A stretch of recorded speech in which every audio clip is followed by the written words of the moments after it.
জানি না। আমার খুব ভয় লাগছে।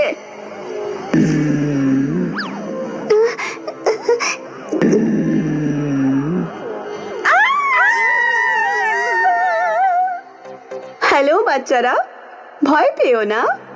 আমি মিস বিদ্যা। আমি আজকে বাঘের মতো সেজে এসেছি। বাঘ? হ্যাঁ বাচ্চারা, আর আমরা আজকে বাঘের ব্যাপারে পড়াশোনা করব। বাঘ গর্জন করে একদম যেমন আমি করলাম। বাচ্চারা, বাঘ হলো একটা বন্য প্রাণী যে বনে থাকে। তাদের লালচে কমলা রঙের লোম হয়, সঙ্গে কালো ডোরা কাটা। কিন্তু কিছু কিছু বাঘ আছে যাদের সাদা লোম হয়। আমরা তাদের চিড়িয়াখানায় দেখতে পাই। তাদের খুব কম জঙ্গলে দেখা যায়। লোম মানে কি? পশুদের শরীরে যে চুল থাকে তাদের লোম বলে, যেমন আমাদের শরীরেও আছে। ও, লোম মানে চুল।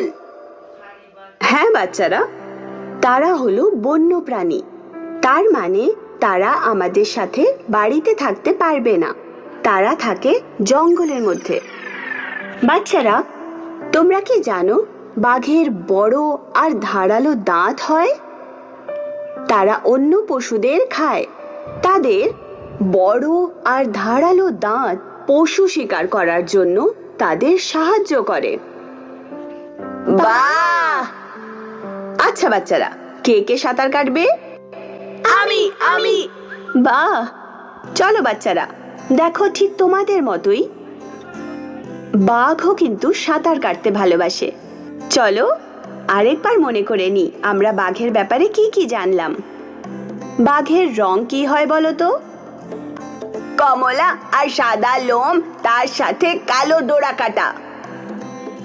হ্যাঁ, খুব ভালো ঈশান। ঠিক আছে, বাঘেরা কোথায় থাকে? ঘরে নাকি জঙ্গলে? জঙ্গলে থাকে। খুব ভালো নায়রা, একদম ঠিক। বাঘের দাঁত কেমন হয় বলো? বড় আর ধারালো। খুব ভালো রিয়া, একদম সঠিক। তাদের বড় আর ধারালো দাঁত কেন থাকে বলো? যাতে তারা অন্য পশুকে খুব সহজেই শিকার করতে পারে। ঠিক আছে, এবার কে আমাকে বলবে যে বাঘ খায় কি? অন্য পশুদের। বাহ, একদম ঠিক। আমার সব বাচ্চারা কত বুদ্ধিমান। আমরা এবার বাঘের মুখোশ তৈরি করব। ইয়ে!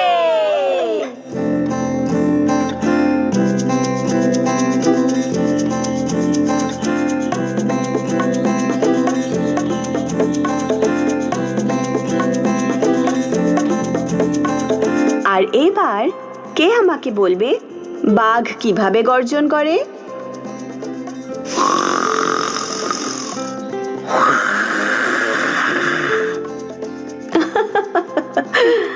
খুব মিষ্টি আমার ছোট্ট বাঘেরা, খুব ভালো।